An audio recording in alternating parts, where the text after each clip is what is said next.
Hello all, welcome back to my YouTube channel. അപ്പോൾ നമ്മൾ ഇന്നൊരു what I eat in a day ആണ് എടുക്കാൻ പോകുന്നത്.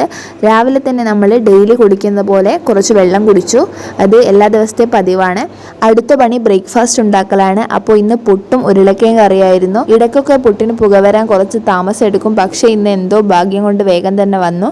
അതുകൊണ്ട് വേഗം ബ്രേക്ക്ഫാസ്റ്റ് ഒക്കെ തയ്യാറായി. രാവിലെ ബ്രേക്ക്ഫാസ്റ്റിന് ഞാനും എൻ്റെ കസിനും മാത്രമാണുള്ളൂ. അതുകൊണ്ട് കുറേയൊന്നും വേണ്ട, എല്ലാം കുറച്ചേ ഉണ്ടാക്കിയിട്ടുള്ളൂ. ചിരകിയ തേങ്ങ കുറച്ച് അധികമായിരുന്നു, അതുകൊണ്ട് ഞാൻ ഏറ്റവും മുകളിൽ അങ്ങനെ ഇട്ട് കൊടുത്തതാണ്. അതുകൊണ്ട് പുട്ട് കുത്തുമ്പോൾ തേങ്ങ അപ്പാടെ പോന്നിട്ടുണ്ട്. അപ്പോഴേക്ക് ഞാൻ ചായയൊക്കെ വേഗം തയ്യാറാക്കി. പിന്നെ ഞങ്ങൾ രണ്ടുപേരും ബ്രേക്ക്ഫാസ്റ്റ് കഴിച്ചു. അമ്മമ്മ വീട്ടിലില്ല, അമ്മമ്മ അമ്പലത്തിലാണുള്ളത്. അതുകൊണ്ട് അമ്പലത്തിൽ നിന്ന് ചായ ഉണ്ടാകും. പിന്നെ ഒരു 10-10:30 ആകുമ്പോൾ അമ്പലത്തിൽ നിന്ന് നല്ല പായസവും കിഴങ്ങും കടലയൊക്കെ കൊണ്ടുവന്നിരുന്നു. ഈ പായസം എൻ്റെ ഫേവറേറ്റ് ആണ്. ഇവിടുത്തെ അമ്പലത്തിലെ പായസത്തിന് നല്ല ടേസ്റ്റാണ്. അപ്പോൾ പായസമൊക്കെ കഴിച്ചു. പിന്നെ കുറച്ച് കഴിഞ്ഞാൽ നല്ല ഒളോറ് മാങ്ങ ഉണ്ടായിരുന്നു, അപ്പോൾ അതും കഴിച്ചു. ഇന്ന് ഉച്ചയ്ക്ക് ചോറിന് പരിപ്പും പടവലവും കറിയും പിന്നെ അമ്പലത്തിൽ നിന്ന് കൊണ്ടുവന്ന കിഴങ്ങും കടലയൊക്കെ ഉണ്ടായിരുന്നു.